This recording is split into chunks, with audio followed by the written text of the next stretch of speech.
Alrighty, everybody, so let's map the skeletal system on the extremities. And as always, we're going to be starting with the feet because the feet are a little bit more complicated than the others.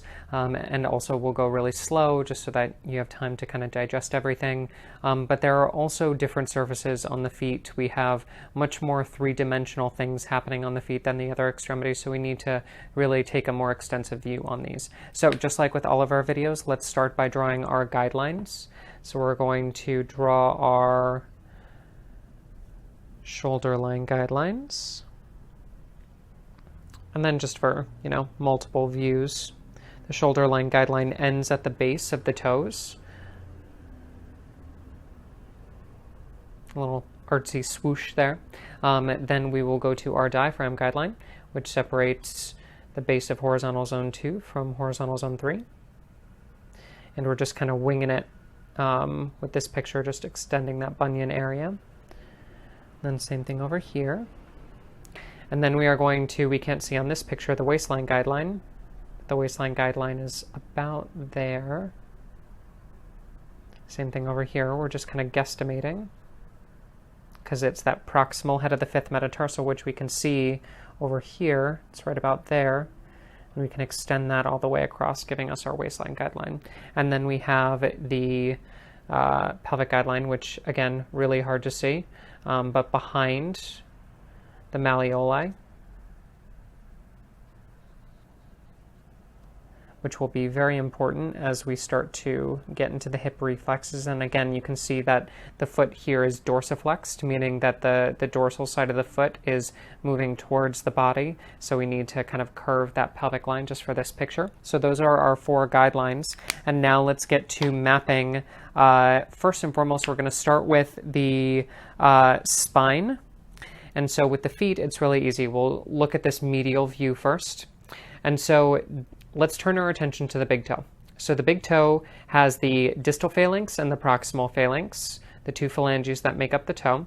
And I'll just draw a little bit of a dotted line just to make that a little bit clearer.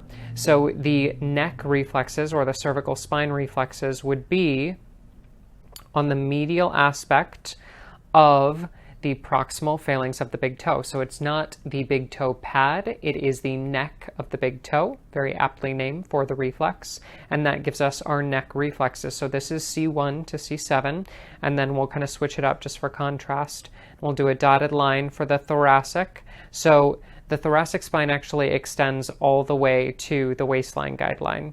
And so this would be technically, there are 12 vertebrae in the thoracic. This would be T1 to T6, and then this would be T7 to T12. But this is the thoracic spine. Then we'll do contrast with a full line. And then this brings us to our horizontal zone 4, our lumbar spine. And then we'll go back to dots and do the sacral spine and the coccyx. So that is our spinal reflex on the medial arch of the foot. Just to give you a refresher over the past couple seconds: cervical spine, thoracic spine, lumbar spine, sacral spine. So that is how we map the spinal reflexes. And then if you wanted to think of the skull would be here in that big toe space. But it's not like there's a skull reflex because the skull is the entire head. So it's not like you would press around the periphery of the toe to access the skull. It's through and through, it's all of it, which makes it difficult to map some of these reflexes because there is no way to pinpoint them because they're so broad. We'll definitely talk about that in the muscular system because all these muscles traverse the entirety of the joint space in which they occupy. So now let's move to we'll go one step below. We'll do shoulders next, and we'll use green for that little bit of color contrast. Can't use the medial aspect anymore, but we can use the dorsal aspect and the lateral aspect. So let's start with the lateral aspect because this gives us a perfect view of the shoulder joint itself. And the shoulder joint is technically it is the metatarsophalangeal joint, which is the distal head of the 5th metatarsal, and the proximal phalanx of the 5th digit. Together they create this joint, this metatarsophalangeal joint, and it's in horizontal zone 2, and this area will often be calloused and it will always be texturally crunchy. So when you're walking over this space, don't be fooled by just the superficial crunchiness of it. It will always be slightly crunchy.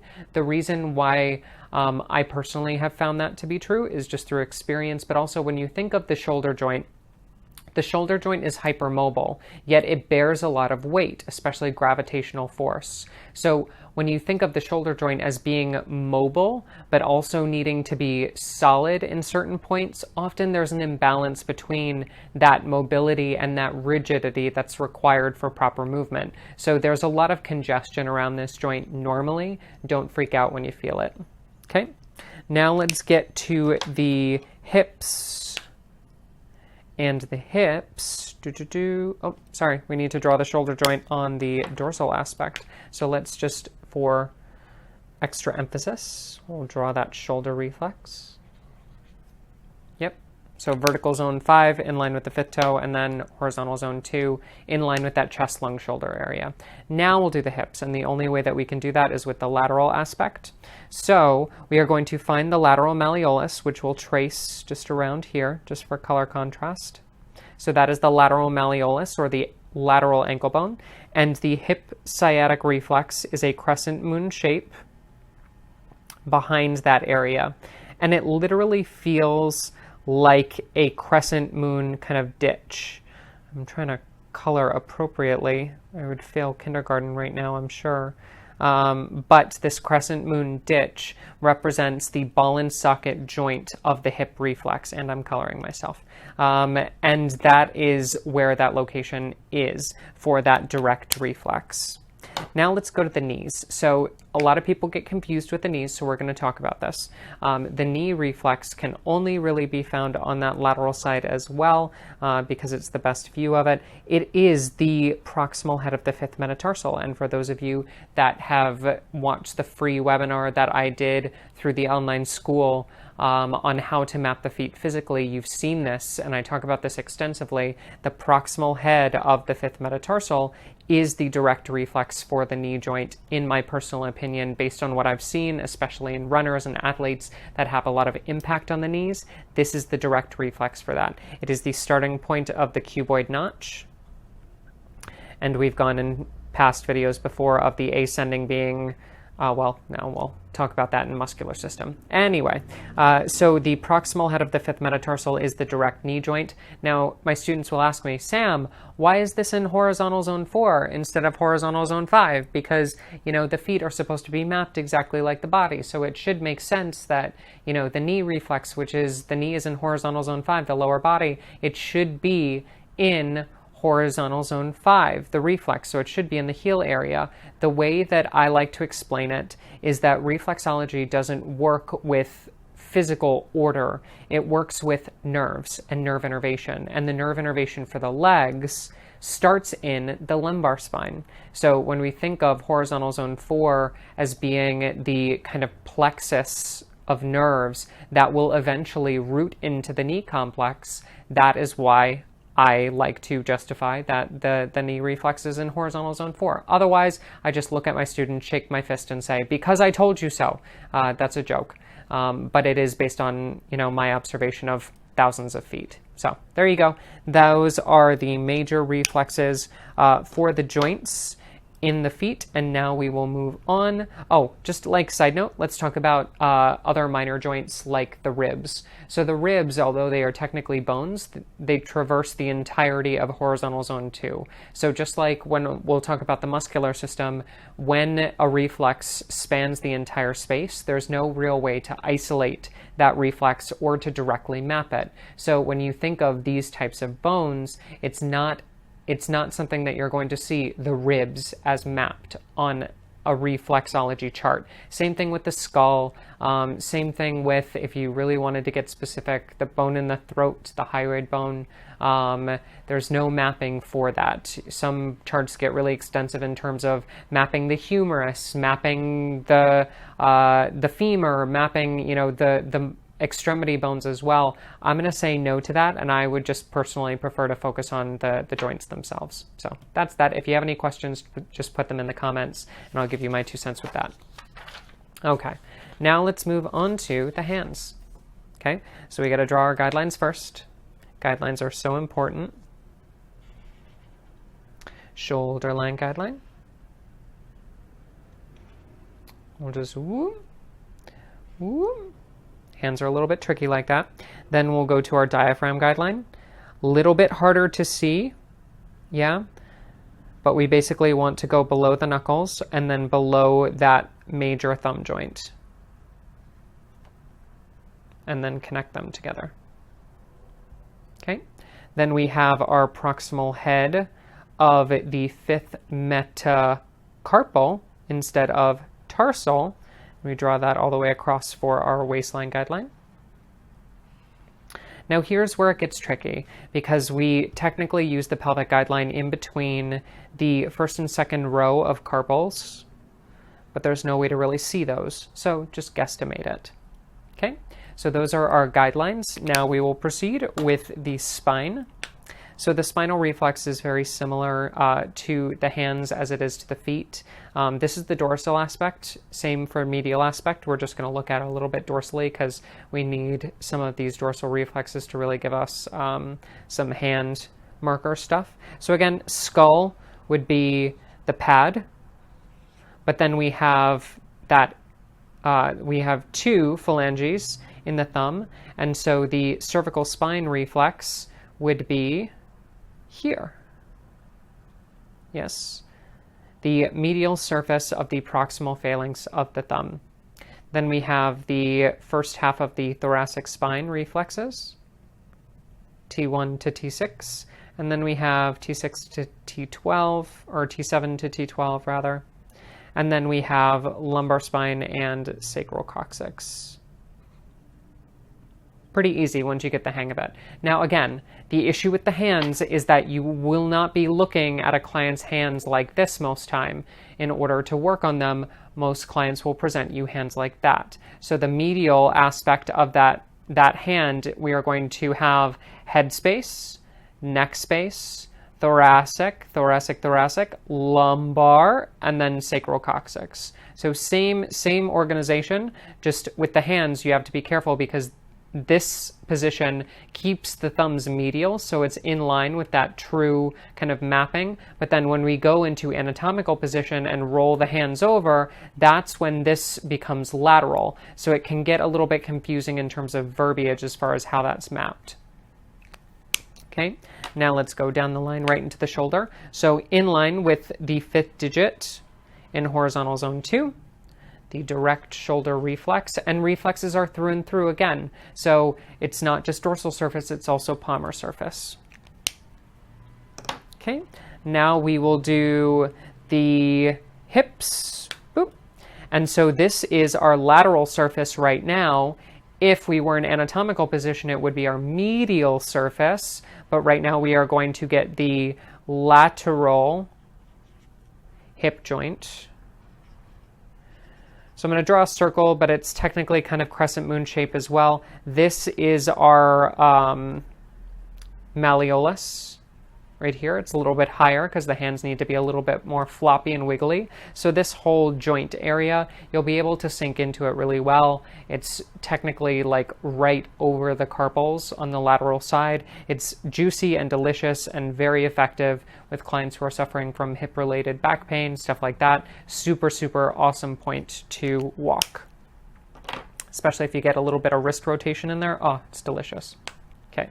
Now we are going to get into the knee reflex. So just like the proximal head of the fifth metatarsal is our waistline guideline and direct knee reflex, so is the proximal head of the fifth metacarpal. And that gives us our direct knee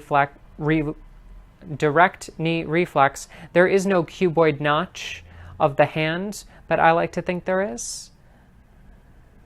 We went over some bone anatomy for the hand, so if you wanted to like replace the cuboid with whatever bone is there, that's escaping my mind right now because I'm not as familiar with the hand anatomy as foot anatomy, but feel free to replace that and call it the whatever notch it is. But those are our major joints for the hand. Now let us move to the face. Bam. There's our lovely lady with the face. Let's draw our guidelines. So starting at the eyebrows, give her some angry eyebrows. Just kidding, shoulder line guideline. Then we have the diaphragm guideline, which we studied just now in the face anatomy, which is the zygomatic bone. Then we have the lip line, which we are going to extend in the form of a smile, just to follow the natural jawline of the face, and that gives us our waistline. And then the pelvic line is right at that crease of the chin. And we follow the jawline all the way up as well. Okay, perfect. Now, face anatomy is different from hand anatomy, that's different from foot anatomy. So we're going to bend some of the rules based on what we find here in this shape. And then we're also going to have a couple discussions about how bones stack as well, because I think that's really important. So let's first and foremost go to the spine with blue. Okay. Now, as you'll notice, there is no toe or thumb to give us guidelines. So instead, if you notice the frontalis bone has a little ditch right above the eyebrows. So there's this nice little kind of indentation that gives us an idea of where the neck would be versus where the reflexes for the head would be. So when you think of the skull, it's this entire area. And then the neck would be this entire area. Then we'd break it down into vertical zones. Yes, I believe that's right. And then our midline. Okay. But when we think of the direct spinal reflexes, so this would be cervical spine. In vertical zone 1, technically all the way to the eye crease, all of this would technically be neck territory. But the spine is basically just like with the other versions of the map. It is that horizontal zone 1, vertical zone 1 aspect. It's right in the center of that head and neck space that we're drawing that reflex. Just kind of coloring la la la. Okay, so that is our neck space. Then we get into, if we wanted to extend our vertical zone a little bit more, the upper thoracic space. And then we extend that a little bit more again, just to our upper lip, which is our waistline guideline. That completes our thoracic space. She's looking very warrior-esque right now. Absolutely loving it. So that would be our thoracic. And then if we wanted to extend our vertical zone 1 all the way down, this would be lumbar, including lower lip. So if you have anybody with lower lip issues, we've already talked about that in terms of reproductive, but definitely so for lower back as well. And then anything chin-wise would be sacrococcyx. Okay, so that is our spine. Now let's move on to our shoulders. What is the area of the face that everybody rubs whenever they're getting a headache? That would be the temples. Horizontal zone 2, vertical zone 5. The reason why everybody rubs here when they're starting to get a headache is because this is the direct reflex for the shoulders, and it unconsciously radiates from here if there is shoulder issues involved in the headache. Imagine that. The body is intelligent. So, just something to be aware of, direct shoulder reflexes at the temples, which if you've watched some of our face reflexology routine on YouTube, you've noticed that we work very heavily on the temples as well. So let's talk about the hips. When we think of face anatomy, we have the TMJ joint that's actually right at the temple space, kind of right behind the ear in the temple space. It goes all the way up there. But then we have the masseter muscle, which starts at the edge of 5 and into 4. So I'm going to call the hip joint in that vertical zone 5, but in horizontal zone 4. It's basically that deep belly meat of the masseter muscle. That would be the equivalent of the hip joint. But the face gives us a beautiful kind of excuse to talk about reflexology and how joints stack. So when somebody comes in and they have shoulder pain, 9 times out of 10, the hips are involved. If somebody has hip pain, 9 times out of 10, the shoulders are involved because they're like a box. So if we wanted to totally screw up our map, just for a visual demonstration, we have a box. So this box represents our frame as human beings. If that box starts to go wonky on one side, it immediately tilts every other angle of the box. So if somebody starts with a rotator cuff issue on their left side, chances are they will also experience right side hip pain because the box has shifted.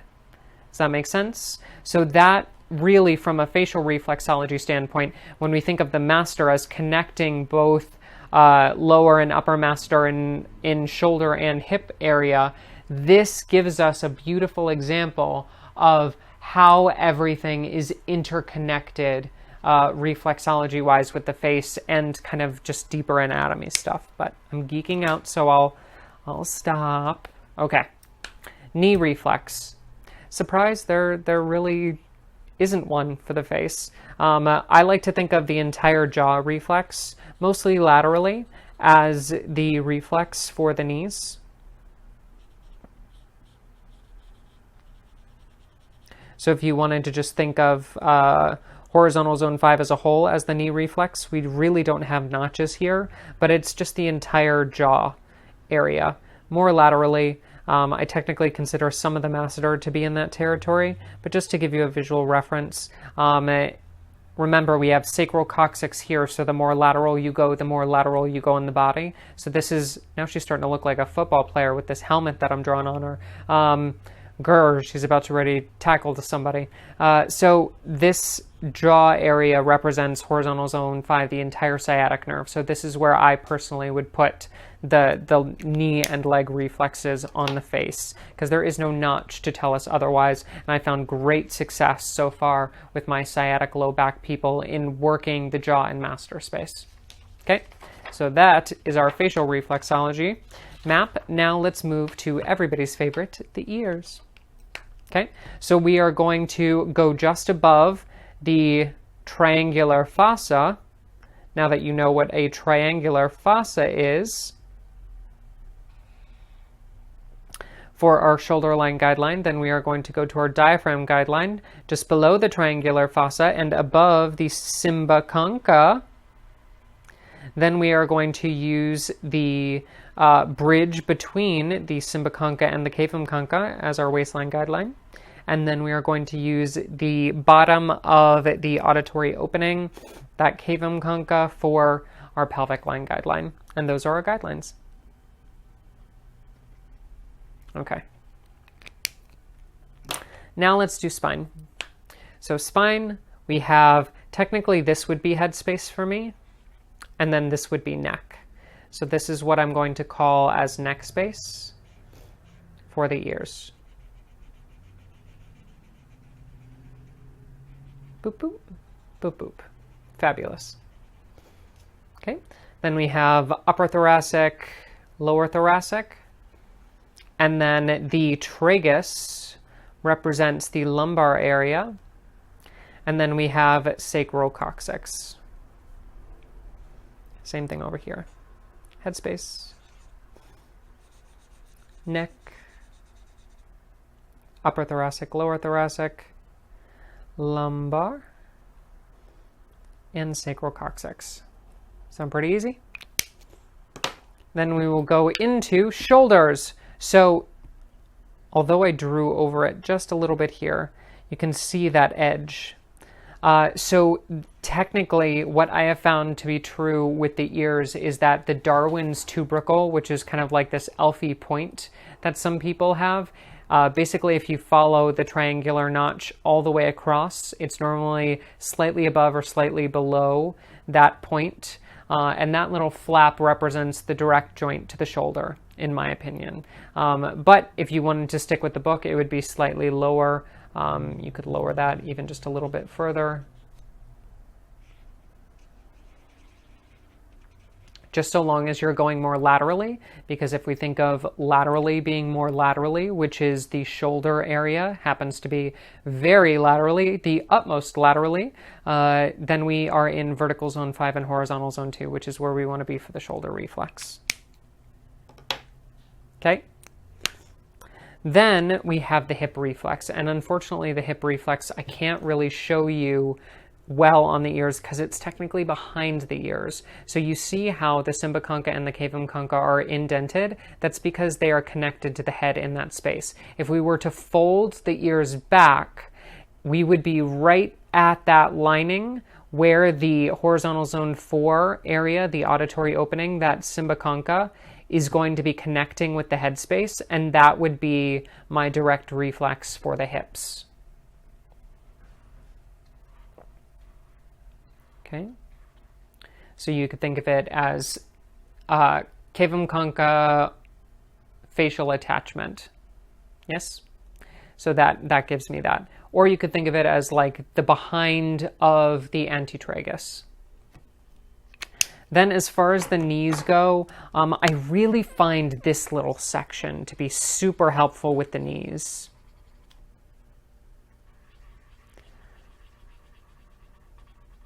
And I'm still working out the bugs on this one because not a lot of clients come to me for ear reflexology since I am the foot whisperer.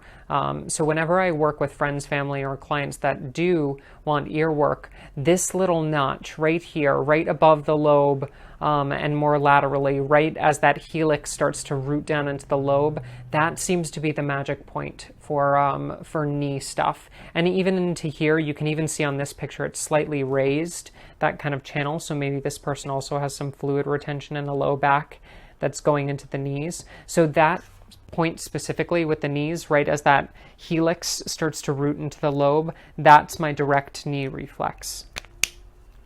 And that, ladies and gentlemen, is how you map the extremities with the skeletal system. Again, post your comments below, and I look forward to hearing what you think, and I will post these pictures so you can draw along with me if you haven't already.